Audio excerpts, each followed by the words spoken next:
საინტერესოა, რომ მსოფლიოში ოფიციალურად აღრიცხულია 12,000-ზე მეტი დაავადება. თუმცა ეს რიცხვი მუდმივად იზრდება, რადგან ყოველწლიურად ახალი სინდრომების, გენეტიკური მუტაციებისა თუ ინფექციური დაავადებების აღმოჩენა ხდება. მსოფლიო ჯანდაცვის ორგანიზაცია და სხვადასხვა ორგანიზაციები იყენებენ საერთაშორისო დაავადებათა კლასიფიკაციას, რომელიც დაავადებებს კატეგორიებად ანაწილებს. დაავადებათა საერთაშორისო კლასიფიკაცია ICD-11 აერთიანებს 55,000-ზე მეტ კოდს, რომელიც მოიცავს დაავადებების გარდა დაზიანებებსა და ჯანმრთელობის მდგომარეობებს. გენეტიკური და იშვიათი დაავადებების საინფორმაციო ცენტრი კი 7,000-ზე მეტ იშვიათ დაავადებას აღრიცხავს. ამ დროისთვის 1,400-ზე მეტი ინფექციური დაავადება არის ცნობილი და მუდმივად ჩნდება ახალი შტამები.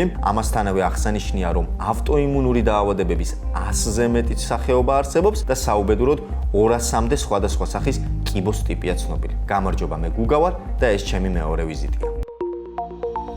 მინდა დღევანდელი სამედიცინო კალენდრის მნიშვნელობაზე ვისაუბროთ, რადგან დღეს დაიწყო იმუნიზაციის კვირეული. ეს იმას ნიშნავს, რომ მსოფლიო აღნიშნავს ვაქცინის მნიშვნელობის ცნობიერების ამაღლების კვირეულს. არ შეიძლება უბრალოდ არ აღვნიშნოთ ის დაავადებები, რომლებიც წლების განმავლობაში ვაქცინამ დაამარცხა, ან მათ მიერ ფატალური შემთხვევების რაოდენობა მინიმუმამდე დაიყვანა. ეს დაავადებებია: პოლიომელიტი, ჩუტყვავილა, ყვავილა, წითელა, წითურა, ბაქტერიული მენინგიტი, ქოლერა, ტუბერკულოზი, დინგო, დიფტერია, ებოლა, ჰეპატიტი A და B, HIV, ადამიანის იმუნოდეფიციტის ვირუსი, იგივე HIV ინფექცია, ადამიანის პაპილომავირუსი, გრიპი, ლაიმის დაავადება, მალარია, ადენომავირუსი, ყბაყურა, პნევმონია, რესპირატორული სინციტიური ვირუსი, როტავირუსი, სქესობრივი გზით გადამვიდები ინფექციები, ზოსტერი, ტეტანუსი, ტიფური ცხელება, ყივანახველა, ყვითელა ცხელება, კორონავირუსი და ცოფი, რომელიც სამწუხაროდ ჯერ კიდევ ფატალური შემთხვევებით სრულდება ხოლმე. ასე რომ შეუძლებელია არ ვაღიაროთ, რომ ეს ბიოლოგიური პრეპარატი ნამდვილად უმნიშვნელოვანეს მიღწევას წარმოადგენს კაცობრიობის სამედიცინო ისტორიაში და თუ კიდევ ვინმეს ეჭვი ეპარება ვაქცინის მნიშვნელობაზე, დამიჯერეთ, ნამდვილად ცდებით. სხვათა შორის ინფექციური დაავადებები ბავშვობაში არ გადამიტანია და ამბობენ, რომ ასაკში ამის გაკეთება საკმაოდ რთული და სარისკო არის. თუმცა დაახლოებით 2 წლის წინ წითელა გამოდის, რომ საკმაოდ მარტივად გადავიტანენ. აი ლაშა ღლონტმა კი თავის ბავშვობაში თითქმის ყველა ინფექციური დაავადება გადაიტანა. ამის გარდა რეკორდული დროის განმავლობაში ძლებდა წყლის ქვეშ და თანაც ფილტვების სასიცოცხლო ტევადობაც საკმაოდ დიდი აქვს. თუმცა რაზე ვერ ამბობს ის უარს და რაში უშლის ხელს მისი ჯანმრთელობა, ამის გაგებას მოახერხებთ ჩვენი ჯანმრთელობის ანამნეზიდან. ლაშა ღლონტის ანამნეზი. ძალიან მიყვარს ჯამა და ვარ გურმანი. აქედან გამომდინარე, ანამნეზში მაქვს მეორე ტიპის დიაბეტი. ვცდილობ ვაკონტროლო და ვიმყოფები კონტროლის ქვეშ. მსუბუქი ფორმის არის, არ არის ახლა ესეთი ფორმის. თუ დიეტა შევძელი და გავაკეთე, რაც ძალიან მიჭირს, ჩემი ცხოვრების წესიდან გამომდინარე, ყველაფერი ალაგდება და ყველაფერი კარგად იქნება. ზოგადი პრობლემები, რაც ამ დროს არის ხოლმე მხედველობის პრობლემა, თქვათ. აი ესეთი რაღაცა, თორე რო გითხრათ ახლა ჰაერის უკმარისობა და რამე ესეთ სერიოზული გართულება ან რაღაცა, ჯერჯერობით ღვთისწყალობით ეს არ არის. რა მაწუხებს? მაწუხებს ზედმეტი წონა. ერთადერთი რაც ყველაზე კარგად გამომდის, ფეხსაცმელს ყიდულობ, იდეალური არის ფეხსაცმელი და რაც შეეხება ტანსაცმლის შერჩევას, ძალიან დიდი პრობლემაა, იმიტომ რომ დიდი ზომები და რას გვერდიან ამ დიდი ზომის ადამიანებს, არ ვიცი, დიდი ზომის ისინი ყოველთვის დეფიციტშია. ჩემი იმუნიტეტი მაქვს ძლიერი და მყარი. ორგანიზმი მაქვს საერთოდ გენეტიკურად, ჩემებიც გენეტიკურად მყარი იმუნიტეტით გამოირჩევიან და არანაირი პრობლემა ჯერჯერობით არ არის. ადვილად ვცივდები, არ ვცივდები ადვილად. ალბათ იმიტომ არ ვცივდები ადვილად, რომ ფილტვები მაქვს ძალიან განვითარებული, მომღერალი ვარ და მაგიტომ. და მე ბათუმელი ვარ და ცურვა ძალიან მიყვარს და ზღვაზე რო დავდიოდი, წყალქვეშ რეკორდულად ვძლევდი, მინდა გითხრათ და ფილტვების საციცოცხლო ტევადობა მაქვს ძალიან მაღალი. ბავშვობაში გადავიტანე. ბავშვობაში არაფერი არ გადამიტანია, ისეთი ბედნიერი ბავშვობა მქონდა. დავიბადე ბათუმში, ინტურისტის უკან ცხოვრობდი. მე-6 სკოლა დავამთავრე, ეხლა სადაც შერატონი არის. იქ და შატალოზე დავდიოდი ბულვარში. ადრეულ ბავშვობაში მაქვს გადატანილი წითელა, კონტრუშა ესენი კი და აცრილიც ვიყავი სხვათა შორის და მარტივად გადავიტანე ეს დაავადებები. ეხლა დამახველა და მომღერლებს აქვთ reflux esophagitis. ეს არის მაგათთვის დამახასიათებელი დიაფრაგმა როცა აწვევა კუჭს და აი მაღალ ნოტებს როცა ვიღებ და რაღაცა არის reflux esophagitis განვითარებული და მომღერალთა უმეტესობას ოპერის მომღერლებს განსაკუთრებით აქვთ ეს reflux esophagitis. კონცერტის დროს შესაძლებელია და მქონია ხოლმე გართულებები, მაგრამ მაქვს ტექნიკური გამოსავალი, სუნთქვის მოპარვა, ღიმილია რაღაცეებია და ხშირად დამიფარავს. მაცმევდნენ ზრმრიან წინდებს, კომპოსტოს და ფხალის ფოთოლსაც მატებდნენ თავზე, ბებია განსაკუთრებით ბავშვობაში. ხო, ну რა ვიცი, ყოველ შემთხვევაში სხვა შორის ეფექტი ქონდა, სპირტით მზელდნენ ხოლმე, მექანიკური ეფექტი ქონდა, რა თქმა უნდა. ერთ-ერთ დროს მაწუხებდა და დავძლია, ალბათ ყველას აქვს ეს მომენტი, განსაკუთრებით 90-იან წლებში, როცა არეულობა იყო და ყველას უჭირდა და მეც გავიარე ეს პერიოდი, ჩვენც ძალიან გვიჭირდა სტუდენტობის დროს მე და ჩემი მეუღლეს და არაერთი სირთულის გადატანა მოგვიწია და ღრმა დეპრესიაც მქონია. ალ პაჩინოს თუ დე ნიროს სიტყვები არის ზუსტად არ მახსოვს, როდესაც დეპრესია გეწვევა, გაიღიმე, იგი ჩაგთulis რომ იდიოტი ხარ და დაგანებებს თავს. ძალიან ცუდად მახსოვს მამის გარდაცვალება, იმიტომ რომ ალცჰეიმერით გარდაიცვალა. მამა 5 დღე ვეძებდით, სახლიდან გავიდა და აღარ დაბრუნებულა და ეს იყო ყველაზე მძიმე 5 დღე ჩემ ცხოვრებაში. 16 წლის ასაკში მამა ჩემს ჰქონდა დახატული მოხუცი, რომელიც მიდის გაურკვეველი მიმართულებით და დახატული აქვს ზუსტად ის ადგილი, სადაც გარდაიცვალა. ეს იყო საოცარი შეგრძნება, არ ვიცი, ალბათ რაღაც არსებობს. მომიტეხია, ხელი და ფეხი არ მომიტეხია რა და ხინკალი მომიტეხია ორი ძალის სუფრიდან. თხილი ვიყავ მიუხედავად იმისა, რომ ფეხბურთს თამაშობდი და ტრავმა მივიღე, ტრავმა არ იყო მოტეხილობის, რაღაც უფრო დაჟიჟილობა იყო. ჩემი სამედიცინო ცოდნა მეხმარება, რა თქმა უნდა. უკვე 15 წელი გავიდა და აღარ მახსოვს ბევრი რამ.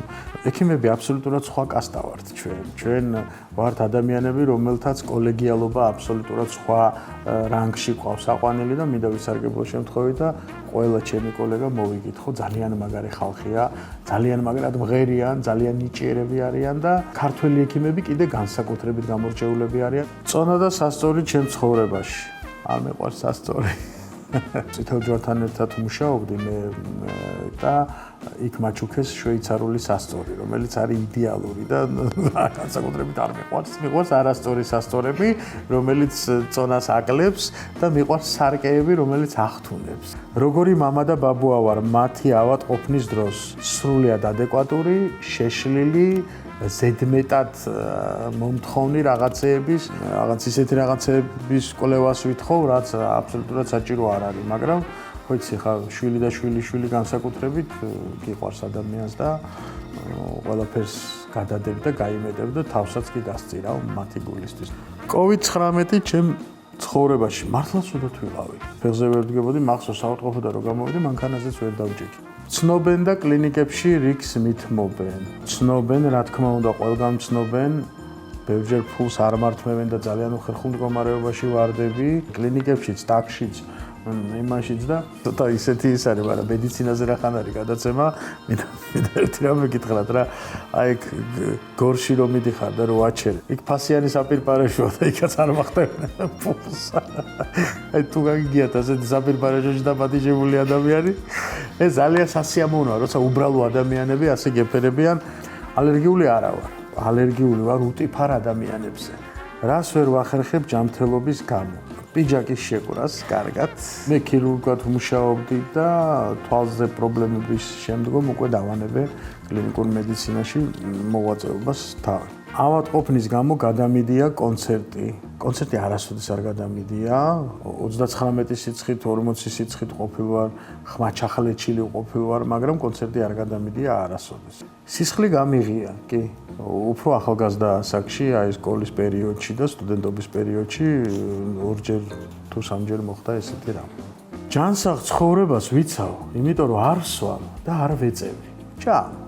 ანუ ძირითადად ვიცავ ჯანსაღი ცხოვრების წესს. არ ვეწევი და არ ვსვამ, ეს ძალიან მნიშვნელოვანია. რა პროდუქტზე ვერ ვამბობ უარს? უამრავ პროდუქტზე ვერ ვამბობ უარს, იმიტომ რომ ქართული სამზარეულო და არა მარტო ქართული სამზარეულო, უცხოური სამზარეულოც არაჩვეულებრივია და აქ არ არის ლაპარაკი მაინდა-მაინც ფეშენ სიტუაციაზე სოფელში რო შეხვალ ბოსტანში კიც რომ მოწყვეტ ხორკლიანს, რომელსაც ცვარი აქვს. ამის აღქმა როცა შეგიძლია ძალიან რთულია პროდუქტებზე უარის თქმა. დავესწარი მეუღლის მშობიარობას. არა, მეუღლის მშობიარობას არ დავესწარი, თორე ძალიან პატარა ვიყავი. 20 წლის ვიყავი და რაღაცა არ მომინდა. ალკოჰოლი ჩემ ცხოვრებაში ამ კითხვას უპასუხე მე მგონი, იმიტომ რომ არ ვსვავ 30 წლამდე დალეული მაქვს იმდენი, რომ 5 კაცის ცხოვრებას ეყოფა. ეხლა როგორ არის, იცით, სადილზე ერჭიქას თუ დავლევ, აი ესე რაღაც ძინავს. საშუალოდ ძინავს ეხლა რო გითხრათ, მაგრამ ეს არის სოციალური ქსელების ბრალია ეს ყველაფერი. შურს ყოველთვის იმ ადამიანების, ვისაც შეუძლია ვთქვათ მაგალითად, მშვიდად იზინოს, მშვიდად გაიღვიძოს. სიამოვნებით ჩავიტარებდი პროცედურას. რა პროცედურას ჩავიტარებდი სიამოვნებით? არაფერი პროცედურას არ ჩავიტარებდი. ფობია მაქვს. ყველა ადამიანს აქვს მიწისძვრის ფობია, ავდიდობის ფობია და რა ვიცი, ფრენის ფობიაც მაქვს, მიუხედავად იმისა, რომ ძალიან ბევრს დავფრინავ. მეშინია დამემართოს. ყველაზე მეტად მეშინია არ შევიცვალო და არ შეიქმნას ისეთი პირობები, რომ რამე შემცვალოს. ამის მეშინია და დაავადება, რა თქმა უნდა, რაღაცა დაგემართება და ამ ქვეყნიდან წახვალ. მე ვარ ლაშა ღლონდი და ვარ ნამკურნალები პაციენტი. სოფლიოში გულის შეტევით დაღუპული ცნობილი ადამიანების სია ძალიან გრძელია. მაგალითად, რამოდენიმეს ჩამოგითვლით. ვინსტონ ჩერჩილი, ფრანკლინ რუზველტი, ელვის პრესლი, სტენლი კუბრიკი, რიჩარდ ვაგნერი, მარკ ტვენი, მაო ძედუნი, დვაიტ ეიზენჰაუერი და ასე შემდეგ. ძალიან ბევრი. 1950 წლის აპრილში კი კარდიოლოგიაში ნამდვილი გადატრიალება მოხდა, როდესაც ოპერაციის დროს კლინიკურად გარდაცვლილი ადამიანის გულის მასაჟის მეშვეობით აამუშავეს. დღესდღეობით გულის მასაჟი წარმოადგენს პირველადი დახმარების მთავარ ფაქტორს, თუმცა გარდა ამისა კარდიოლოგიური სფერო წარმოუდგენლად განვითარდა, როგორც ტექნოლოგიურად, ისევე ცოდნის მხრივაც. ჩვენი დღევანდელი ვიზიტის სტუმარი გამორჩეულად დიდ დროს უთმობს თავის პაციენტებს, იმაზე მეტს, ვიდრე გაიდლაინებით არის მოთხოვნილი, საკმაოდ ბევრს კამათობს თავის კოლეგებთან მიდგომების შესახებ და გულით დაავადებულებს გულიანად ესაუბრება. კარდიოლოგი, მედიცინის მეცნიერებათა დოქტორი ზურაბ კლიმიაშვილი ჩვენი მეორე ვიზიტის სტუმარი. ჩემი ვიზიტის მთავარი თემა იქნება გული. თურმე გული არის კუნთი, რომელიც არასდროს არ იღლება. ყოველ შემთხვევაში ასე გვეუბნებიან ექიმები და წიგნები. მაგრამ ამავდროულად გული არის ის და კარდიოლოგია არის ის, რომელსაც აქვს ყველაზე ბევრი პრობლემა, ესე ვთქვათ, ყველაზე მეტი დაავადება მსოფლიოში, როგორც ვიცი და საქართველოშიც, პულსისძარღვთა სისტემასთან არის მიმართებული და საკმაოდ დიდი და მასშტაბური პრობლემური საკითხი არის, ესე ვთქვათ. ამიტომაც ჩვენი სტუმარი დღევანდელი დღის იქნება ზურაბ კლიმიაშვილი, კარდიოლოგი, მედიცინის დოქტორი, პინეო სამედიცინო ეკოსისტემის კარდიოლოგიური მიმართულების ხელმძღვანელი, საქართველოს გულსიზღვრთა დაავადებების პრევენციისა და რეაბილიტაციის ასოციაციის პრეზიდენტი, ევროპის გულსიზღვრთა დაავადებების პრევენციის საზოგადოების ნაციონალური კოორდინატორი საქართველოში. შევიტანე მას პრეზიდენტი შევიცვალეთ, უბრალოდ იურიდიულად დარჩა ჯერჯერობით, იმიტომ რომ იქ დაემთხვა ასე ვთქვათ რაღაც გადაწყობების თემები და ეხლა ზურაბ აღავა პრეზიდენტი. ვიცე-პრეზიდენტი. მე დამფუძნებელი და ყოფილი პრეზიდენტი. გული თუ სკდება, მთელი ცხოვრება გვესმის ეს ტერმინი, რომ გამისკდა გული, გასკდა გული, აღარ შემიძლია ამდენი და ამდენ რეალური არის ეს ტერმინი. რეალურად ეს გულის გასკდომა რა თქმა უნდა შესაძლებელია, თუმცა არა ისე მარტივად, როგორც თქვენ წარმოსახეთ. შესაძლებელია, როდესაც ის მძიმე, ასე ვთქვათ, უკვე პათოლოგიაშია, ეს ეხება აი, როდესაც ინფარქტია დიდი, გადატანილი გულის კუნთის და გათხელებულია კედელი, ან კიდევ სხვა მიზეზების გამო არის გულის კედელი გათხელებული, გეომეტრია შეცვლილი და რაღაცა დამატებითი მაპროვოცირებელი ფაქტორის მოქმედების შედეგად შესაძლოა, თუმცა ეს არ არის ხშირი, ასე ვთქვათ. რატომ ექიმობა? ყოველს გამორჩეულად უყურებდი ექიმებს, იმიტომ რომ ეს არ არის პროფესია სუსტი ნერვების მქონე ადამიანებისთვის და რამ მიგიყვანათ ამასთან. იმ პერიოდში, როდესაც მე უნდა გადამეწყვიტა პროფესიის არჩევანი, პირველ რიგში ექიმობა ერთ-ერთი ყველაზე პრესტიჟული იყო. ჩემი გადაწყვეტილების არჩევანში ოჯახურმა გარემომაც შექმნა გარკვეული мотивация, იმიტომ რომ დედა ექიმი იყო და ჩემზე უფროსია ისიც ექიმი, ირგვლივ ბევრი ყავდა სამეგობრო ოჯახს ექიმები და რაღაცა აი აქედან გამომდინარე მოხდა სპონტანურად. კარდიოლოგიის არჩევანიც ასევე არ ყოფილა პირველივე კურსიდან გამიზნულ კლინიკური პრაქტიკის გავლისას ამდენიმე ჩემ მეგობართან ერთად მაშინ ყველაზე მეტად კარდიოლოგია მოვხიბლა და მე ვფიქრობ სწორი არჩევანი გავაკეთე დღევანდელი გადასახედიდანაც, იმიტომ რომ ფაქტია დღეს კარდიოლოგია არის დამნაშავე, შემიძლია ვთქვა იმაში, რომ მთელი სოფლის მასშტაბიდან მათ შორის ჩვენს ქვეყანაში სიცოცხლის ხანგრძლივობა მნიშვნელოვნად გაიზარდა. ამაში ზუსტად კარდიოლოგიას მიუძღვის უდიდესი წილი. ის რომ თქვათ ყველაზე ისეთი საშიში დაავადებები მე როდესაც სწავლას ვიწყებდი, მაშინაც კი იყო მიოკარდიუმის ინფარქტი და რომ თუ ამ დიაგნოზს გაიგებდი, რომ ვინმეს ჰქონდა, ну ეს იყო საშინელება და ეხლა დღეს ეს დიაგნოზი უკვე ძალიან ისეთი, თქვათ, სუბუქ დიაგნოზად უკვე ითვლება და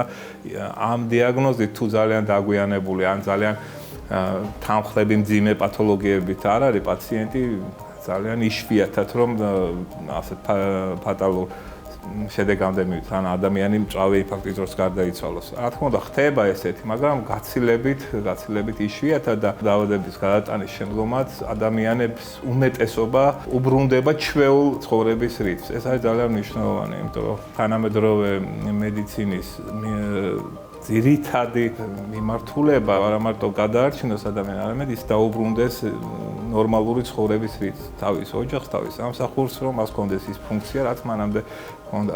თუ არის რაიმე ესეთი მძიმე დაავადება კარდიოლოგიაში, ისი ესე ვთქვათ, რასაც ხვდებით, ძალიან არ გსიამოვნებთ თქვენ თვითონაც კი პაციენტისთვის ამის თქმა. თქმა უნდა, არის მძიმე დაავადებად მაინც შეიძლება მივიჩინოთ ეს გულის უკმარისობის შორს ასული ფორმები. ზუსტად იმან რომ ადამიანის სიცოცხლის ხანგრძლივობა გაიზარდა, მოსახლეობა დაბერდა, ასე ვთქვათ, ამ სიტყვის პირდაპირ მნიშვნელობით იმის გამო, რომ ადრეულ ასაკში სიკვდილიანობა მნიშვნელოვნად შემცირდა. აი ის რომ მიოკარდიუმის ინფარქტი მოხდა და გავიარეთ, ის რომ ვთქვათ, წლების განმავლობაში მაღალ წნევას ატარებს ადამიანი, საბოლოოდ ეს მიდის გულის ქრონიკულ ისეთ პრობლემამდე, როგორც არის გულის უკმარისობა და შორს ასულ ფორმებში გულის უკმარისობა არის ძალიან ისეთი მძიმე, იმიტომ რომ ამ დაავადების მატარებელ ადამიანებს უჭირთ ჩვეულებრივი ყოველდღიური ცხოვრების რიტმის აყოლა, გადაადგილება უჭირთ. ხშირად ისინი ხდებიან მოსავლელები და ეს ძალიან მძიმეა. უამრავი ახალი მიმართულება მოდის, მედიკამენტური თუ დიაგნოსტიკური თუ მაღალ ტექნოლოგიური ასე დავარქვათ, საშუალებები, რომლებმაც ბევრი რამე შეცვალეს. ზუსტად აი თანამედროვე ტექნოლოგიებმა ბევრი რამ მოიტანა აპარატურის სახით, აპარატების სახით, მინი აპარატების სახით, რომლებიც ასეთ შემთხვევაში დახმარებას უწევენ იმ დავრდომილ გულს, რომელსაც რესურსი აღარ აქვს, აღარ შეუძლია მუშაობა რო ორგანიზმი ემსახუროთ, აი ამ აპარატების დახმარებით, მაღალ ტექნოლოგიური აპარატების დახმარებით ის ერთვება ჩვეულ რიტმში. აი უხეშად რო ვთქვათ, ჩამოყალიბებული ექიმი პროფესიონალი რა სიხშირეთ უნდა ამოწმებდეს სიახლეებს იგივე მედიცინის სფეროში. ნუ დღეს მე ვფიქრობ ეს ასევე ერთ-ერთი ყველაზე დიდი დავარქმევდი პრობლემა არის, იმიტომ რომ თუ ადრე, როდესაც მე ექიმობას ვიწყებდი, ან სწავლას ვიწყებდი სამედიცინო ინსტიტუტში, ინფორმაციის ნაკლებობა იყო.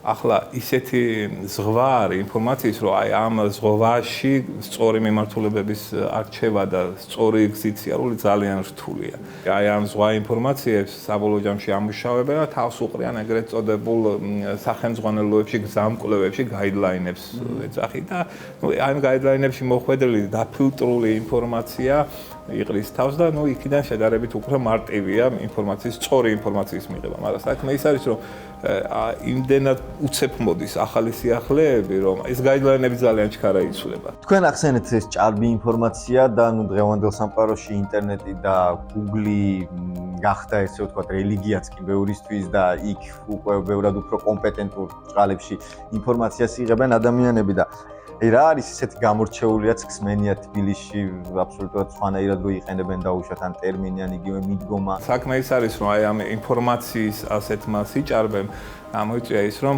აი ზუსტად დაგუგლვა ახსენეთ. ეხლა ახალ სივრცეში გავდივართ ხელოვნური ინტელექტის მისი ასე ვთქვათ შემოსვლით და საქმე ის არის, რომ ამ სივრცეებს იყენებენ ჩვეულებრივი ადამიანებიც, ну ჩვეულებრივში გულისხმობ არაპროფესიონალები. არც თუ ისე იშვიათად უკვე პაციენტი თვითონ ეძებს, წერს იქ თავის სიმპტომს, რა აწუხებს, როგორ არის და ეძებს, უნდა რომ მას გუგმა უკან ნახოს რა ჭირს, როგორ იმკურნალოს, არის ესეთი შემთხვევები. ჯერჯერობით და ჭმეპარება მერეც იმდენად ფაქიზი თემა მედიცინა ადამიანთან ურთიერთობა რომ რაღაც ალგორითმების დონეზე შეიძლება ხელოვნურმა ინტელექტმა შეცვალოს ადამიანი განსაკუთრებით შეიძლება რობოტული манипуляცია რაღაცა მაგრამ მე ეჭება რომ იმ დონეზე შეცვალოს რომ ექიმი აღარ იყოს საჭირო. ადრე სანამ Google გაჩნდებოდა და მასშტაბური გახდებოდა იყვნენ მეზობლები, ნათესავები, მეგობრები, რომლებსაც დაახლოებით იგივე ჰქონდათ, გადაუტანიათ და კონკრეტულმა მედიკამენტმა დაუშვათ საოცრად იმოქმედა და ხშირად გამხდარა ეს მკურნალობის საგანი. თუ გქონიათ ისეთ შემთხვევები, რომ აი ესეთმა თვითმკურნალობამ გაამძიმა სიტუაცია, გააუარესა პირიქით ადამიანის მდგომარეობა და რამდენად ხშირია ზოგადად ჩვენთან აი ესეთი მიდგომები და თვითმკურნალობა ეგრეთ წოდებული.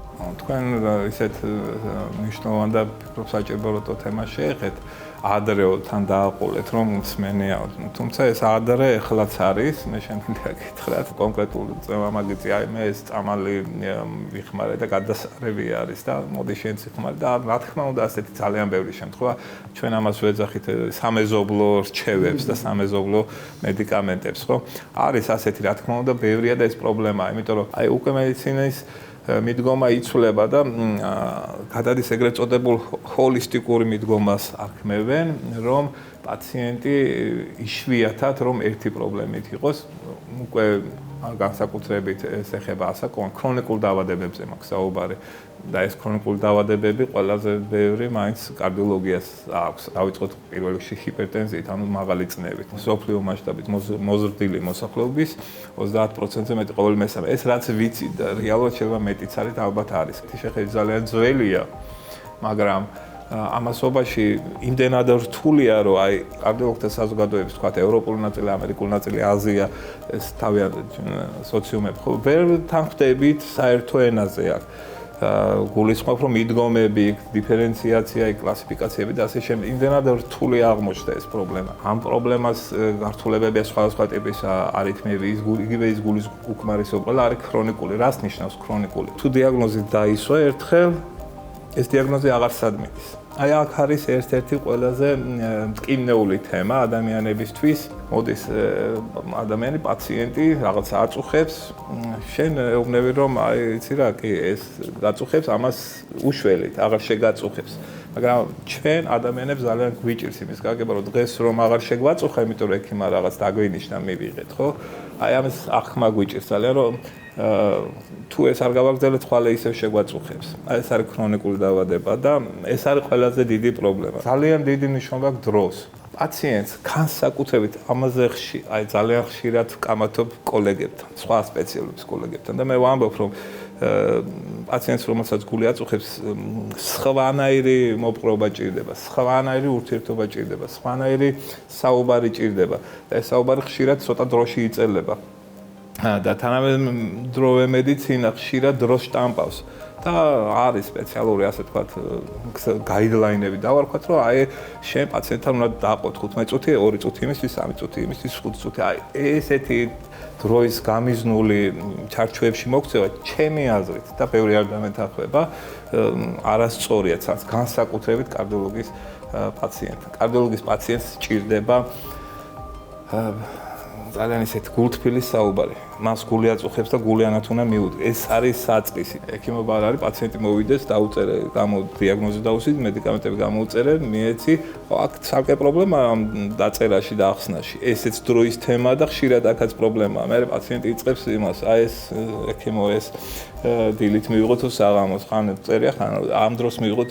აქ აი ზუსტად დროის დეფიციტის გამო აქ ხდება გაპარვები, რომ არ ხდება სწორი მითითება და ახსნა პაციენტისადმი, როგორ მიიღოს ის დანიშნულება. ესეც ამცირებს იგივე იმ პაციენტისაგან ამყოლობას. გულის პრობლემებზე ადამიანის ძნობები, ემოციები რამდენად დიდ ზეგავლენას ახდენს, როგორც ორგანოზე? რა თქმა უნდა, ემოცია ზუსტად ის ნაწილი არის, რომელიც პირდაპირ ტვირთავს გულს.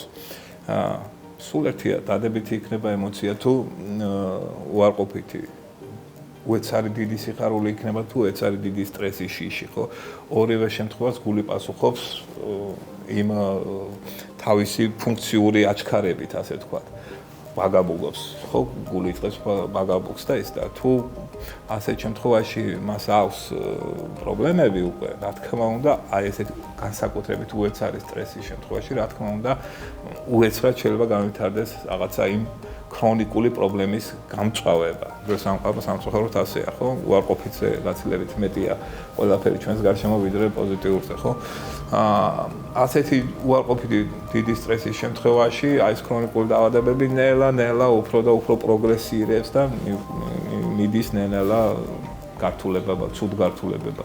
თანამედროვე სახელმძღვანელოებში, როდესაც საუბარი არის ეგრეთ წოდებულ რისკ ფაქტორებზე, ხო, ცნობილი რისკ ფაქტორები არაჯანსაღი ცხოვრების წესის სიტყვაზე, ხო, იქ არასწორი კვება, მოძრაობა, ადინამიანი ნაკლები მოძრაობა, ცუდი ძილი, ეს სამეულო ყველაზე ისეთი ფართოდ ის არის და ამას დამატებული რა სხვადასხვა ჩვევებზე საუბარი, აი ამ რისკ ფაქტორებთან ერთად სტრესიც ცალკე პუნქტათა გამოიყო უკვე თანამედროვე სახელმძღვანელოებში და ერთ-ერთ ყველაზე აგრესიულ და დიდ რისკ ფაქტორად ითვლება სქესის კარდიოლოგიაში ესე ვთქვათ როლი, იმიტომ რომ რამდენად წავიკითხე, განსხვავება მამაკაცებსა და ქალებს შორის ამხრივ არის და რამდენად რეალური.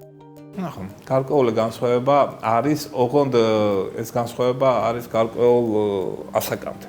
ქალბატონებს გულ სიზარხთა დაავადებების განვითარების ან გართულებების რისკი მამაკაცებზე გაცილებით ნაკლები აქვს, მანამ სანამ მათი ჰორმონალური სტატუსი შენარჩუნებულია. როგორც კი მენოპაუზა დგება, აი იქიდან დაწყებული ქალბატონებში და მამაკაცებში რისკი თანამდებდება. მამაკაცებში ითვლება, რომ დღეისათვის 40 წელზევით უკვე რისკშია და ქალბატონებში უფრო 50 წელზევით ითვლება, მაგრამ ეს უფრო სწორი განსაზღვრება, როდესაც მენოპაუზა დგება, აი მას შემდგომ რისკი პრაქტიკულად თანამდებდება. ამაში გარკვეული ლოგიკაც არის. სანამ ჰორმონალური ფუნქცია შენახულია ქალბატონებში, თეორიულად არის შანსი, რომ ის დაფეხმძიმდეს და შესაბამისად ის მზად უნდა იყოს კიდევ ორმაგი დატვირთვისათვის და ორგანიზმი იმდენად ისეთი სრულყოფილი სისტემაა ერთდროს შექმნილი, რომ დედა, რომელსაც ჩანასახი ყავს მუცელში, გულის ფუნქცია ორმაგდება მარტივად, რომ თქვა, განსაკუთრებით ფეხბურთის მეორე მესამე ტრიმესტრებში უკვე გაცილებით დიდი სამუშაოა. ამისთვის ის მზად უნდა იყოს და ამიტომ ბუნებრივად, ფიზიოლოგიურად ქალბატონის ორგანიზმი ამისთვის მზად არის. თუ არსებობს რაიმე, ესე ვთქვათ, უნივერსალური კარდიოლოგიური პრობლემების თავიდან ასარიდებლად დაუშვათ. დღემდე მედიცინა და აბსოლუტურად დარწმუნებული ვარ, ვერც შემდგომში ასეთ უნივერსალურ კონკრეტულ ერთ პროდუქტს ვერ მოიგონებს. ჯანსაღი ცხოვრების წესზე უკეთესი არაფერი არ არსებობს. კვება არის ზუსტად პირველი საწყისი. დღეს თანამედროვე ეს რიტმი ცხოვრებისა პირველი ის რომ აჩქარებს ყვებით აი ამ იმას აბაჩქარა გავიქეცი აბა მოვასწრო ეს ერთი პრობლემა მე ეს უკვე თვითონ პროდუქტების წარმომავლობა ხარისხი მე უკვე ეს სწრაფი ყვების ობიექტების იქ დამზადების ტექნოლოგია ეს საოცარი ნაწილია დღევანდელი პრობლემისა აქ არ არის საუბარი აკრძალვას რომ ის არ ჭამოა ასე ჭამო აქ ყველაზე მნიშვნელოვანია რაღაცა გარკვეული წესრიგი ისიც ყოველდღიურ ცხოვრებაში პირველი ულუფებით გეგმა ასეთ განაცირე ულუფები ანუ ის რომ ერთ ჭამაზე კოჭი არ გადავახსოვთ ეს ერთი პრობლემა მე არის უკვე რაციონი და ის რაც აიცვლება არაჯანსაღ პროდუქტებად იქაც მე არასოდეს არ ვეუბნები რომ აი არ გაეკარო აკრძალული გაქვს ხო აი რაც არ არის კარგი იმას უნდა მოერიდო რაც შეეხება მოძრაობას და ფიზიკურ აქტივობას ეს მეორე ნაწილი არის ისევ და ისევ თანამედროვე არის დაკავშირებული მოძრაობასთან, საოფისე სამსახურებთან, ნაკლებ მოძრაობასთან, ემოციურ გადატვირთვასთან, ასე ვთქვათ, სტრესებთან უკვე აქ და ასე და აქ თუ განტვირთვები ფიზიკური არ მოხდა, ხშირად პაციენტი მოდის და მეუბნება, ვიცი რა, დღეს თელი დღე სამსახურში მე წინ და უკან დავდიოდი. კი ბატონო, ესეც კაია, მაგრამ როდესაც შენ გამიზნულად ჰაერზე, სუფთა ჰაერზე სადღაც რეკრეაციულ ზონაში, აი იმისთვის გახვედი რომ ისე ირნო ფეხით იარო, აბსოლუტურად სხვა, როდესაც ტვინი ამაზეა მომართული და რა იმითია დატვირთული სამსახურების საქმეს როგორ ასწრებ ან არა. მესამე მდგენელი აი აქ არის ძილი. ეს არის ერთ-ერთი აუცილებელი ნაწილი ჯანსაღი ცხოვრების წესისა, რომლის გარეშეც თუ გინდა ჯანსაღად იყვება, თუ გინდა ფიზიკურად აქ თუ ძილი არ არის, მაგრამ ირღვევა მაინც ყველაფერი. ეს არის ის მოცემულობა უნივერსალური დავარქმე, რომელსაც შეუძლია თავიდან აგვაცილოს აი ეს პრობლემები, რომელზეც ჩვენ დღეს ვსაუბრობთ. თქვენ რეალობაში ყველა ქალიშვილის ყოფნა ბევრი ქართველისთვის რამდენ სანერვიულა და თქვენ 4 ხავთ თელ და როგორ უძლებს თქვენი გული ამ ყველაფერს?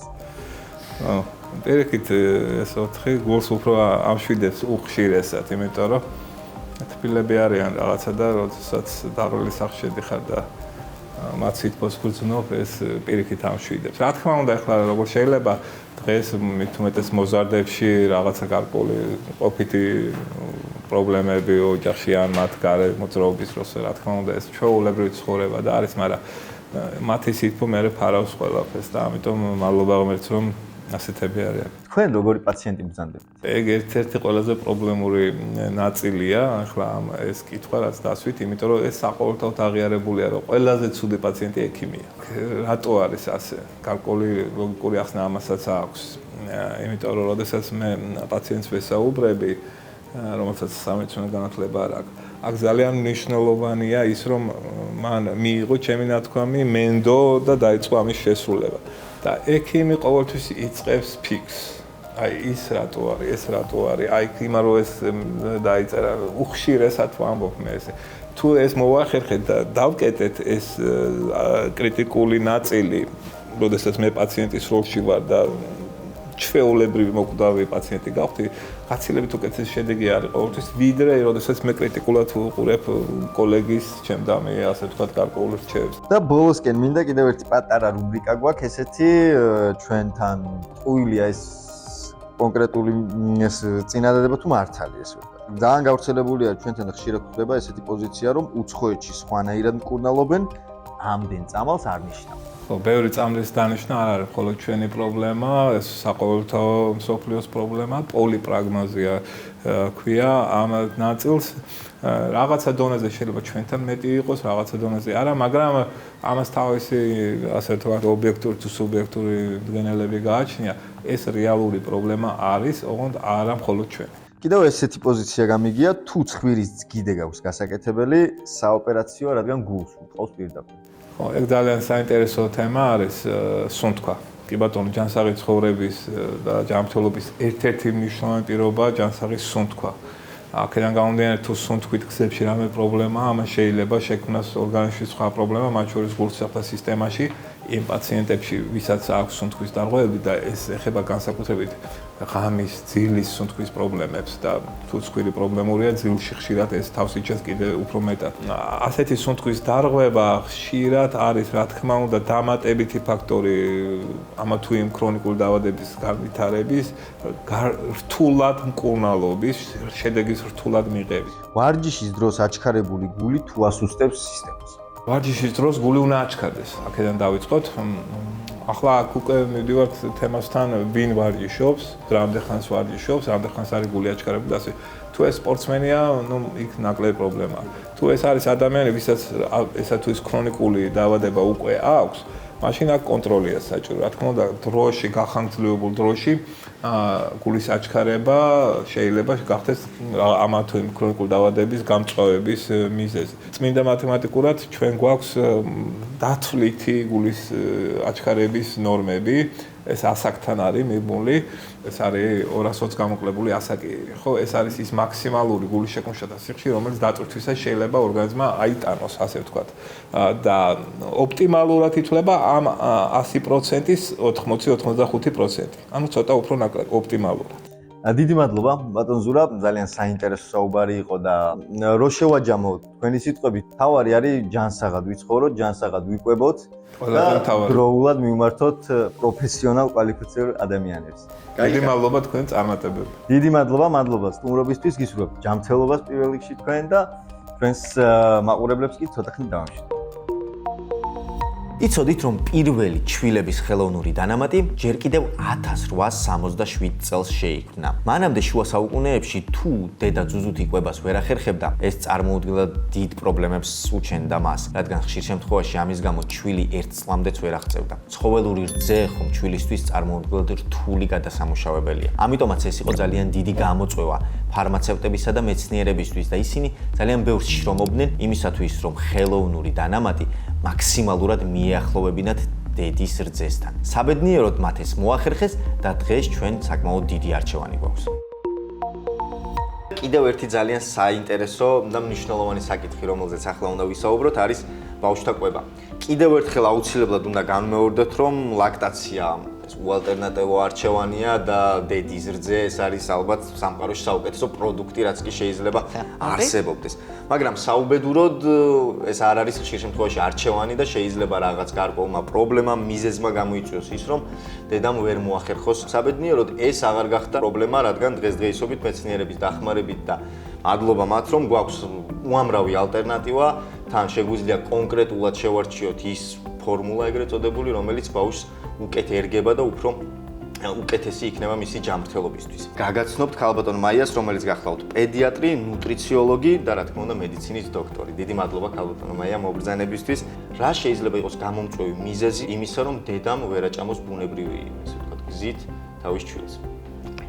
პირველ რიგში დიდი მადლობა მოწვევისთვის და რასაკვირველია, როგორც თქვენ აღნიშნეს, ძუძუთი კვებას ალტერნატივა არ აქვს. მართალია წლების მანძილზე და საუკუნეების მანძილზე ცდილობენ, რომ რაც შეიძლება მიუახლოვონ დედის რძეს და ოქროც სტანდარტად აქვს დედის რძე აღებული, მაგრამ ჩემის აზრით კიდე ალბათ მილიონი წელი რო გავიდეს, მაინც იმას, რაც დედის რძეში არის, ვერანაირად ვერ შეძლება. აქედან გამომდინარე, ალბათ ეს არჩევანი არა, თითოეულ მშობელმა უნდა გაათვითცნობიეროს, რომ ის შანსი გამოიყენოს თავისთვისაც და ბავშვისთვისაც, რაც ღმერთს მიუცია.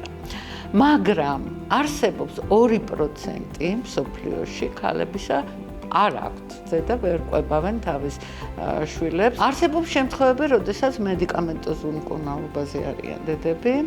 ეს არის ფსიქოგენური დაავადებების ზოგიერთი, რომელსაც საკმაოდ ისეთი მედიკამენტები ჭირდება. არსებობს რაღაცა ინფექციური დაავადებების მწვავე ფორმები, რომლის დროს არ შეიძლება ასევე. არსებობს დღეს სუროგაციით გაჩენილი ბავშვები. არსებობს შემთხვევები, როდესაც აუცილებელია რაღაცა სხვა საკვების მიცემა. დღეს ჩვენ იმ საუკუნეში ვართ, როცა კიდე ხდება ამ ფორმულების დახვეწა, მაგრამ მაქსიმალურად მიახლოებულია ეს ფორმულები დედის რძესთან. დღეს ეს ბედნიერებაც აგვაქვს, რომ საკმაოდ დიდი სპექტრი არის სამკურნალო ნარევებისაც და უკვე პედიატრი განსაზღვრავს რა, როდის, რა რაოდენობით, როგორ მიიღოს ბავშვი. კიდევ ერთი მითი, რომელიც მეც ასევე მაწუხებდა, ძალიან ბევრმა არის ის, რომ და გონია, რომ არ არის სრულიად ბუნებრივი. მე რამდენადაც მოვიძიე ინფორმაცია, უმრავლესობა ხელოვნური საკვების არის ბუნებრივი ინგრედიენტების გამოყენებით და ხელოვნური და ქიმიური, რაც ბევრს აშინებს ხოლმე, არაფერი არ არის, ხო? ხო, საერთოდ ამ ნარევებს გვია ადაპტირებული. ნიშნავს, რომ მორგება და მაქსიმალურად მიახლოება დედის რძესთან. დედის რძეც იცვლება დაბადებიდან ვიდრე 1 წელს და 2 წელს აბსოლუტურად განსხვავებულია. პირველად როცა იბადება ბავშვი, ხსენი არის, მერე გადადის ეს გარდამავალ რძეში და მერე ჩვეულებრივ რძეში და აი ეს რძეები ერთმანეთისაგან აბსოლუტურად განსხვავებულია თავისი შემადგენლობის, მიკრო-მაკრონუტრიენტების, წყლის შემცველობით და ასე შემდეგ. თითოეულ დედას აქვს უნარი ეს ვთქვისგან ბუძებულია ეს უნარი, რომ ისეთი შემადგენლობას რძე გამოიმუშაოს, რაც მის შვილს ჭირდება. თითოეული ეს ხელოვნური ნარევი ასაკის მიხედვით ცდილობენ მიუახლოვონ დედის რძის შემადგენლობას. აქედან გამომდინარე, დაყოფილია ეს პირველი ნომერი, ადაპტირებული ნარევები, ანუ ფორმულები, რომელიც არის ჯანმრთელ ბავშვებზეა საუბარი აქ, დაბადებიდან 6 თვემდე, რომელიც გამოიყენება, შემდეგ 6 თვიდან წლამდე, რომელიც ნომერი 2 და წლის ზევით 3 ნომერი და ეხლა 4 ნომერიც არის, რომელიც კიდევ უფრო ზევით. ეს თავისი შემადგენლობით და ძირითადად რისგან შედგება? ცილა, ცხიმი, ნახშირწყალი, რომელიც გვალეძებს ენერგიას, შიგნით უნდა იყოს მიკრო და მაკრო ნუტრიენტები. აი მაგალითისთვის მოვიყვან რკინა, იოდი, კალციუმი და ასე შემდეგ. ძროხის წრეში მაგალითად კალციუმი კი არის დიდი რაოდენობით, მაგრამ შეთვისება ჩვილბავს მისი არ აქვს და იმ ბავშვის თირკმლის მომწიფები იმ მომენტში აბსოლუტურად განსხვავებულია და მისი გადამუშავება და აქედან შეიძლება პრობლემები წარმოიქმნას. აქედან გამომდინარე, აი ამ ყველა კომპონენტით ეს ფორმულები ბუნებრივი კომპონენტებისაგან არის აღებული და მიახლოებულია მაქსიმალურად ქალის სიგრძესთან. აქ მაქვს რამოდენიმე ესე პრობლემა ჩამოწერილი, რომელიც ბავშვის ჭამის დროს უჩნდება. ღებინება, ტკივილი, წუხილი, ამოქარვება, კვების დარღვევა, ასევე დისკომფორტი ძილის დროს, ტკივილი ძილის დროს და ასე შემდეგ. პირადად მე მაგალითად ჩვენ პატარასთან ამოქარვების მომენტები გქონდა ხოლმე გარკვეულ პერიოდში ასაკში, უფრო იმასთან დააკავშირებული, რომ საკმაოდ აქტიური იყო უკვე ადრევი ასაკიდან და ბევრს მოძრაობდა ხოლმე ჭამის მერე. რამდენად სერიოზული შეიძლება გახდეს ეს პრობლემები ჩვილისთვის? სამედიცინო ენაზე აი ამ ამოქარვებას ადრე არ ქონდა ესე მორგებული და ჩვენ გაზოეზოფაგალურ რეფლუქსს, ანუ გერს ვუწოდებთ. ეს რა არის? კუჭის შიგთავსი ამოდის მაღლა, საყლაპავში უყრება, ეს აღიზიანებს საყლაპავს, იწვევს აი ამ შეგრძნებებს, ბავშვი ანებებს პირველივე ყლუპიდან, რამდენიმე ყლუპიდან, მნიშვნელობა არ აქვს ეს დედისწია, ხელოვნებარებია თუ რა არის, დისკომფორტი ეწყება, იწყებს ტირილს, ანებებს კვებას თავს, მშობელმა ძრაკნას ხან ხელში იჭერს, ხან სხვა მდგომარეობაში გადაყავს, ცდილობს ისევ მისცეს იმ წუთში არა და აი ეს მანკიერი წრე იქნება. ნუ ადრე სხვა მედიკამენტოზულ საშუალებებს ხმარობდნენ და ასე შემდეგ. დღეს უკვე ბევრი მულტიცენტრული კვლევების საფუძველზე, რანდომიზირებული კვლევების საფუძველზე დადგინდა, რომ აი პატარას კუჭი არის ვერტიკალურად და საყლაპავი არის განიერი და მოკლე. როცა დიდების არის გრძელი და ვიწრო. როცა პირიდან საკვები ხდება საყლაპავში, უცებ გადადის კუჭში, აი კუჭში მერე თავი კუჭის უნდა დაიკეტოს და როგორც ბლენდერში ბლენდერება საკვები კუჭი აი ესე უნდა დაბლენდერდეს. ეხლა წარმოიდგინეთ ბლენდერს რომ თავი არ დავახუროთ, ეს ამოიფრქვევა. აი ზუსტად არ გერის დროს, აი გაზოეზოფაგალურ რეფლუქსის დროს არ იხურება კუჭის ზედა ნაწილი და საკვები ამოდის უკან და საყლაპავს აღიზიანებს. ეს იძლევა აი დისკომფორტის შეგრძნებას, ზოგი არის ეზოფაგიტით ვითარდება, ანუ გაღიზიანება ანთებითი პროცესი საყლაპავს, ზოგი ეზოფაგიტის გარეშე. გააჩნია რა ხარისხით, როგორ ანაერად. ადრე ამისთვის არ იყო შესაძლებლობები რა და როგორ, მაგრამ დღეს ნელ-ნელა განვითარდა და შეიქმნა მრავალი შესაძლებლობა და რეკომენდაციები, რომლითაც შეიძლება ეს პრობლემები მოვაგვაროთ მეტნაკლებად.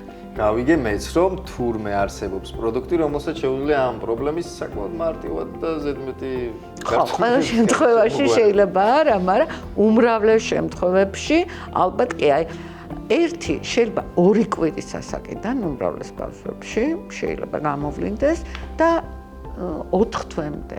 პირველი რაც უნდა მშობლებს რეკომენდაცია მივცეთ, ეს არის პოსტურალური თერაპია, ანუ სწორებ ყვებოთ ბავშვი. აუცილებლად ბავშვი რაც შეიძლება დახრილი უნდა დავიჭიროთ ხელში. ბოთლი, რითიც საწოვარი ბოთლი, მაქსიმალურად უნდა აწეული იყოს, რომ შიგნით ჰაერი არ იყოს თავსა და მას შორის, საწოვარასა და ბოთლს შორის, რომ ნაკლები ჰაერი გადავიდეს. ძალიან პატარა ულუფებით უნდა ვყვებოთ ბავშვი, სწრაფად არა და ხარბად არ უნდა ჭამოთ. შუალედებში უნდა მივცეთ იმის საშუალება, რომ ამოაქარვოს და ის რომ არ გადავიდეს კვებით, გაზები, აირები რომ შეიძლება გადავიდეს და ამის მერე გავაგრძელოთ კვება. შემდეგ, კვების შემდეგ, ასეთი ბავშვები 9 საათის განმავლობაში უნდა ყოფილიყოს ვერტიკალურ მდგომარეობაში, რომ ეს საკვები გადავიდეს ქვევით და ქვედა კარდიალურ ნაწილში გაიხსნას ის ქვედა სფინქტერი და 12 გოჯაში მოხდეს კუჭიდან კვეწრულ ნაწლავში საკვები და უკან აღარ ამობრუნდეს და მესამე, აუცილებლად საწოლი უნდა იყოს ესე დახრილ მდგომარეობაში. ეს შეიძლება იყოს 15-დან 30 გრადუსამდე, რომ არ მივცეთ კუჭიდან უკან საჭმელს ამოსვლის შესაძლებლობა. და ეხლა რომ ვისაუბროთ, როგორ შეიძლება პროდუქტი დაეხმაროს ამ პრობლემის გადაჭრაში. ჩვეულებრივი ადაპტირებული ნარევებია, მაგრამ ესენი არიან გასქელებული სხვადასხვა საშუალებებით. ერთი შეიძლება იყოს გასქელებული, ვთქვათ, ბრინჯის სახამებლით, ერთი შეიძლება იყოს გულფისის სახამებლით, არსებობს შვრიის სახამებელი და არსებობს კიდე სიმინდის სახამებელი. აი 4 არჩევანი არის და აზრი არის ის, რომ სქელი იყოს და არ მისცეს უკან ამოსვლის საშუალება. ეს უნდა განსაზღვროს პედიატრმა, რამდენი, რა დოზით, როგორ, რა ხნის განმავლობაში და ბოლოს აი ის საშუალება magic პირდაპირ ქვია, ჯადოსნური, იმიტომ რომ ეს არ არის კვება. და ამიტომაც თავისუფლად ვსაუბრობ მე ამაზე. ეს არის საშუალება დანამატი, მნიშვნელობა არ აქვს, დედის რძეზე არიან, ხელოვნურ ნარევებზე არიან, ალერგიულები არიან და ჰიპოალერგიულ საკვებს საჭიროებენ, თუ ამასთან ერთად აქვს რეფლუქსი, შეიძლება გარკვეული დოზით დაემატოს ეს სპეციალური ტექნოლოგიით, ანუ მარტივია, შეინჯღრეს ჰორიზონტალურად, შემდეგ გაჩერდეს 4 წუთის განმავლობაში და მიეცეს უკვე ბავშვს და ეს პრობლემა იქნება აღმოფხვრილი. და ბოლოსთვის სწორედ სიტყვით რომ ვისაუბროთ თუ არის შესაძლებელი ამ ბრენდზე, იმიტომ რომ მე პირადად როც წავიკითხე, ძალიან დამაინტერესა იმ ფაქტმა, რომ 129 წელი ნამდვილად არ არის პატარა გამოცდილება, პატარა ასაკი ბრენდისთვის და თანამედროვე სამყაროში რომ ამდენი ხანი ეს ფრანგული ბრენდი ასე ვთქვათ, ცნობილია და იჭერს კონკურენციას სხვა დიდ მაგნატებთან, ეს ძალიან მნიშვნელოვანია. ინფორმირებული ვარ, დიდი ხნის ბრენდია და ჩემთვის როგორც პედიატრისთვის ყველაზე მნიშვნელოვანი ეს არის, რომ არ არის ჩვეულებრივი მარტო ადაპტირებულ ნარევებზე კონცენტრირებული ბრენდი. თავის ლაბორატორია აქვს ჯერ პირველ რიგში, რომელიც ძალიან დაწყებული დღეს ესეთი აჟიტირებული თემიდან რა სჭამენ ეს ძროხები და როგორ და რანაირად და რა ნიადაგიდან, აი მინდა გითხრათ, რომ დაწყებული ბალახიდან დამთავრებული ვიდრე ეს ქილა თაროზე მოხდება, აბსოლუტურად ყველა ეტაპზე ხდება მისი შემოწმება. ანუ რას მიირთმევს ძროხა, თუ ავადდება ძროხა, ანტიბიოტიკებს თუ ღებულობს, მერე წერზე რომ არ უნდა მოხდეს ამ ბავშვთა კვებაში და აუცილებლად უნდა გადაიღვაროს, რომ ყველაზე საუკეთესო შემოწმდეს, რა რაოდენობის ცილას, ცხიმს, ნახშირწყალს, როგორ შეიცავს და მერე ეს ისე იყოს ადაპტირებული, როგორც ამ ფორმულისთვის არის საჭირო. და ყველაზე მნიშვნელოვანი ის, რომ ხო გეუბნებთ ყველაზე ჩემთვის, როგორც ექიმისთვის და პედიატრისთვის, რომ სამკურნალო ხაზები აქვს. მართლა ძალიან კარგია, რომ არჩევანი გვაქვს, იმიტომ რომ როგორც აღნიშნეთ, შეიძლება ბრენდი კარგი იყოს, პროდუქტი კარგი იყოს, მაგრამ არ ნიშნავს, რომ ის აუცილებლად იმუშავებს და როცა არის ალტერნატივა, არჩევანი პირველ რიგში სპეციალისტებს გაქვთ იმის საშუალება, რომ ყველა პრობლემა, ესე ვთქვათ, მოაგვაროთ ძალიან მარტივად. დიდი მადლობა ქალბატონო მაია, ფიქრობ რომ ჩვენ მაყურებელს გავეცით პასუხი საკმაოდ ბევრ კითხვაზე, პლუს ამას ძალიან კარგი რჩევები მოგვეცით, უშუალოდ კვების პროცესთან დაკავშირებული რა არის და კიდევ და კიდევ აუცილებლად უნდა აღვნიშნოთ, რომ სპეციალისტების ჩარევა ძალიან მნიშვნელოვანია და კვალიფიციური პროფესიონალის გარეშე მით უმეტეს ჩვილის ცხოვრების ბედის გადაწყვეტა ძალიან დიდი შეცდომა. ის რომ დაფიქრდით და სწორედ მიიღეთ გადაწყვეტილებები.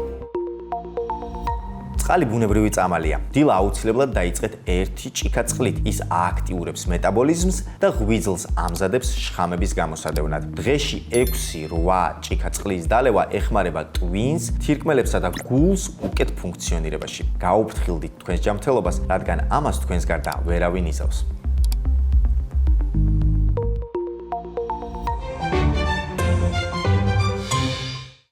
მედიკამენტების ფორმები და მათი მიღების წესები. ამ ვიდეოში განვიხილოთ ორალურად მიღების ალტერნატიული გზები. სუბლინგვური გზა. პირის ღრუს ლორწოვანის მოქმედების გზით მიღებული წამლები, ანუ ენის ქვეშ, ლოყის ქვეშ, ტუჩქვეშ. არსებობს არაერთი ფორმა: სადნობი ტაბლეტი, საწუწნი, წვეთები, ფირფიტები და ასე შემდეგ. სუბლინგვური გზით, ანუ პირის ღრუს ლორწოვანზე ზემოქმედებით მიღებული სამკურნალო საშუალება ჩქარა შეიწოვება და ნაწლავების გაუვლელად სისტემურ სისხლის ნაკადში ხვდება. მისი უპირატესობა სწრაფი მოქმედებაა. ამიტომ პრეპარატის ეფექტურობა მაღალია და ვენაში შეყვანილი პრეპარატის ტოლფასია. მიღების დროს საყურადღებოა საკვების მიღება და სითხის დალევა, რამაც შეიძლება ხელი შეუშალოს წამალს ეფექტურ შეწოვაში. აუცილებელია დანიშნულება ან თუნდაც ანოტაციის წაკითხვა. სუბლინგვური გზის თხევადი ფორმებია: ორალური სპრეი, პირის ღრუში სავლები ხსნარი, ყელში სავლები, პირის ღრუს საცხი, მალამო, კრემი და ასე შემდეგ. ორალური სპრეის პრეპარატები ტრადიციულ დანამატებს საჭიროებენ და წამლის ფორმულირებას პირდაპირ სისხლში გადასცემენ ბუკალური მემბრანის მეშვეობით. ეს ნიშნავს ლოყების შიდა მხარის დახმარებით, რომელიც მნიშვნელოვან როლს ასრულებს მედიკამენტის მიღებისას.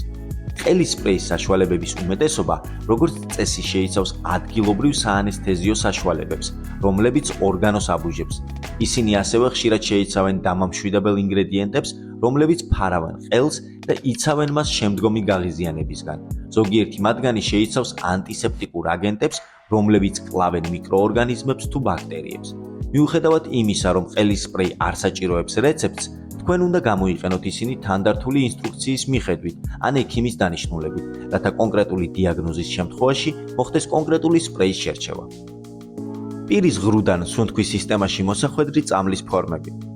საინჰალაციო მედიკამენტები ერთ-ერთი ყველაზე მოთხოვნადი და პოპულარულია ჩვენს ქვეყანაში, განსაკუთრებით ბავშვებში ვირუსებისა და სასუნთქი გზების დაავადებების სამკურნალო სწრაფი ეფექტის მისაღებად. ინჰალაცია ორგანიზმში სამკურნალო ნივთიერებათა შესუნთქვით შეყვანის მეთოდი, ორთქლის აირის აეროზოლის მეშვეობით. ამ გზით ნივთიერებების ნაწილაკება დაქუცმაცება ხდება აპარატში, რომლის მეშვეობით წამალი აღწევს სასუნთქ გზებში და ჩადის ფილტვებში. ნებულაიზერსა და ინჰალატორის აპარატებს შორის სხვაობა თითქმის არ არის. წამლის მიღების ფორმა იგივეა.